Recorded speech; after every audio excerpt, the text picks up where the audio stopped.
going to cover 10 board games that have been getting a lot of attention this past month, and half of them have never been on our countdown before. So let's get started right away listing these titles.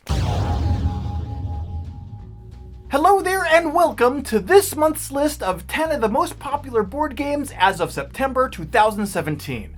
This top 10 list is based on the daily averages of boardgamegeek.com's hottest games list over the past 30 days. Basically, these are the games that people are looking at and talking about the most on the internet's largest board game database website. Now, hopefully, this countdown may help you find some new games that you might not have known about yet. We're going to list all 10 games, but if there is one on the list that you'd like to know more information about, well, let me know about that in the comments below, and we'll see what we can do about highlighting it in a future episode, or perhaps even in its own separate video. But for now, let's get started with the countdown. Kicking off this month's countdown in position number 10 is the latest game building buzz from Renegade Game Studios, ExLibris.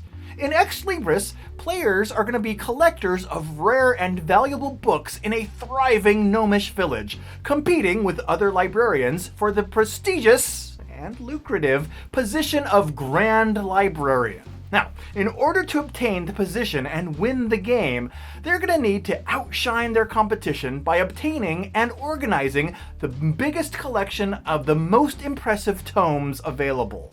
Players are going to need shrewd planning, cunning tactics, and perhaps a little magic to surpass their opponents and become the city's Grand Librarian. Now, prior to Gen Con last month, boardgamegeek.com launched an online tool on their website where visitors could mark games that they were looking forward to finding at the convention. On this list of over 570 games that were announced or released at Gen Con, ExLibris came in at number 4 on that list, meaning a lot of people were looking forward to playing this game. And the result? Well, some of the initial feedback coming out of Gen Con is that ExLibris did not disappoint those who were looking forward to it. As for those who couldn't pick up ExLibris at Gen Con, well, you can look for it to hit US retailers in October. At number 9 this month is the post-apocalyptic mission-based pick-up-and-deliver survival game Wasteland Express Delivery Service. The unhinged characters traversing the landscape on missions of mayhem will have to battle to survive their way from city to city, selling goods and completing objectives. Wasteland Express Delivery Service is available right now, and that's good because on that Board Game Geek list of games available at Gen Con, this game came in right at lucky number 13, and really, you're going to need all the luck you can get to fend off your opponents and other untimely attacks that are going to just plague you in this game, which joins the countdown this month in position number 9. Number 8 on this month's countdown was another popular title at this year's Gen Con, Photosynthesis by Blue Orange Games. Now, Photosynthesis boasts a really unique theme, being a tree. In this game, the sun shines brightly on a canopy of the forest, and the trees use its energy to grow and develop their leaves. If the players sow their plant seeds wisely, the shadows of their growing trees will slow their opponents down, giving them an advantage. However, there's a mechanism in the game that tracks the sun as it revolves around the forest, and trees planted in the wrong position can actually end up doing more harm than good to a player's score as they grow and the board evolves. Photosynthesis was the 5th hottest game on the boardgamegeek.com Gen Con preview tool, and I wouldn't be surprised at all if we see this one stick around on the countdown for a while. And speaking of games that have stuck around for a while, Arkham Horror, the card game, continues to keep a foothold on the countdown, slipping slightly from spot number 6 down to 7 this month. Now, Arkham Horror, the card game, is a living card game with a library of cards that grows over time as new expansions are introduced, which leads players deeper and deeper into mystery with each new adventure. The game's basic mode is actually a campaign mode with a continuity that continues from one game to the next. Now, characters might become scarred during their adventures, or players may permanently alter Arkham's landscape, such as by burning buildings to the ground or other unfortunate decisions. Choices and actions in one episode may very well have consequences in future game sessions. This is an approach that has helped keep the game fresh enough to keep it on our countdown for 4 of the last 5 months. And really, that's quite a feat. And it's also one that's shared by the next game on this month's list as well. At spot number 6 is Scythe, a game that's quite different than the Arkham horror card game, but also appears on our list just as often since this series began. Now, while Arkham is a living card game, Scythe centers around resource control and engine building to do it. Players work to optimize the options that they have available on each turn to become more and more efficient, building structures and improving their strategic positions on the map. Scythe improved its position on our countdown since last month's list, and I'm wondering if it will continue to claw its way back up the chart. Well, we're going to find out in the weeks to come, but in the meantime, let's continue onto the game in spot number 5.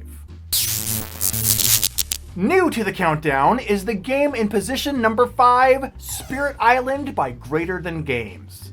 Spirit Island takes place in a world where magic still exists, embodied by spirits of the land, of the sky, and every natural thing. And that's nice, until European colonists begin to encroach on the land that the spirits inhabit, and the land itself begins to fight back alongside the islanders who live there.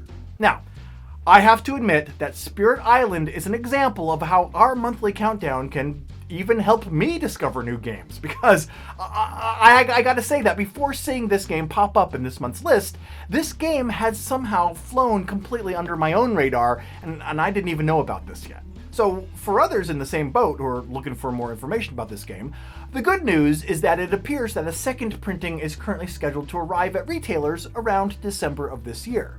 Additionally, during the last week of August, an expansion for the game was confirmed to be in development. If Spirit Island continues to appear on the countdown, well, I'll be sure to cover more details about the changes introduced in this second printing and expansion as they become available, because I'm looking forward to not only reporting on this game, but also finding out more about it myself. So, slipping a couple spaces this month, but still holding a healthy position at spot number 4 is Terraforming Mars, one of just 2 games that have appeared on the countdown every month since the series began last May.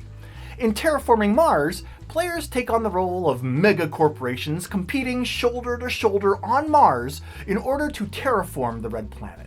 On the game board, they will compete for the best places to construct cities, oceans, and forests. And when the planet's temperature, oxygen levels, and sea levels finally all evolve to the point where the planet becomes hospitable, the terraforming project is complete, and the corporation that made the biggest contribution to the terraformation wins the game. What I want to know is if Terraforming Mars will continue to hold its winning position on our countdown in the months to come, or if it will begin to slowly slip, just like the game in position number 3 this month. Yep, after 4 straight months in spot number 1, Gloom Haven slides slightly this month to the still impressive 3rd position on the countdown. Gloom Haven is a game featuring a persistent and changing world designed to be played over the course of many game sessions. After completing each scenario, players will make choices that determine how the story continues, making each branching storyline a unique experience. Another unique experience will be reaching number 1 on this month's countdown, because number 1 has never yet not been Gloom Haven. And honestly, I don't know what to do. Should I put on a fresh shirt? I don't know. I guess I should just continue with the countdown, because after all, before revealing our new number 1, well, we still got to discuss game number 2, which is... Spot number 2 this month belongs to Massive Darkness, a game designed to bring the classic fantasy RPG experience to modern board gaming. The tools in its arsenal that it uses to achieve this include a ready-to-go campaign, lots of highly detailed fantasy miniatures, and a character development system that works to keep the focus on the hero's actions. This is a cooperative game in that there is no game master controlling it. Instead, the monsters and obstacles are going to be controlled by the game itself. Now, the core of Massive Darkness's engine was built on Zombicide, but then it was expanded out to be a more traditional dungeon crawl RPG experience. And I got the chance to play a short demo of this game earlier this year at the CMON Expo, and one of the main mechanisms that was discussed was its unique XP acquisition system, which allows players to level up their characters fairly, whether they're playing just single one-shot adventures, or they're going through a whole campaign mode. The game's unique twists on familiar themes have helped it just leap out of the shadows and debut on the countdown in spot number 2. But is it a spot that it'll be able to hold, or will it lose the spotlight as soon as it gained it and return back to the shadows? Well, time will tell. But for now, let's continue on to the new game, at spot number 1 on this month's list. Catapulting its way up from spot number 9 to spot number 1 this month is The Seventh Continent by Serious Pulp.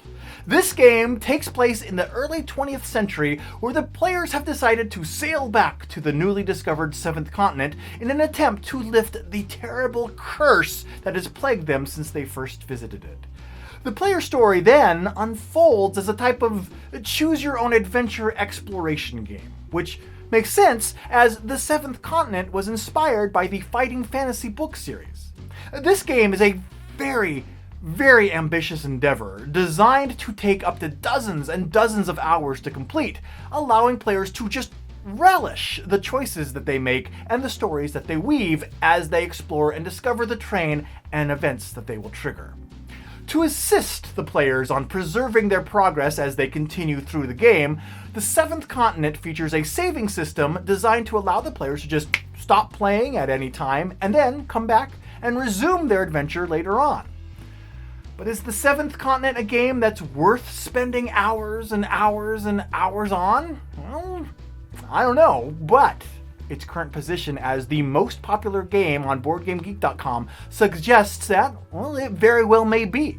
Of course, over the weeks and the months to come, we'll see how the Seventh Continent's own story plays out. But until then, there is your list of the 10 most popular board games as of September 2017. If you have any suggestions for our next episode, let me know. I welcome your feedback. And for more board game news, reviews, and commentary, be sure to subscribe to Pair of Dice Paradise on YouTube. And remember that videos like this were made possible by viewers like you who have been supporting Pair of Dice Paradise's Pod Pledge fundraising campaign. Thank you for your support. It really does make a difference and is appreciated. But until next time, I've been Chaz Marler from Pair of Dice Paradise. Thanks for watching, and take care.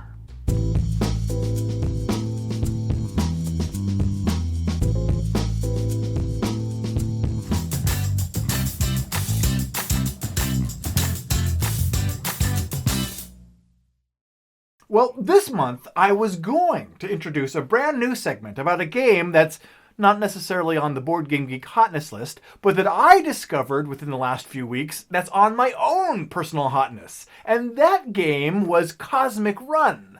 Unfortunately, soon after discovering this game, I also discovered that it's been out of print for almost 2 years, making it not really helpful. Cool game though, and thank you, Eric, for introducing me to yet another game that I'm going to have to import from Europe or something, and if I want to add it to my collection. But that's besides the point. What I want to know is there any other types of segments, games to talk about, features to add to the countdown that you'd like to see? If so, let me know in the comments below. In the meantime, I'll be waiting for my package from Finland containing a certain cosmic space running game to arrive.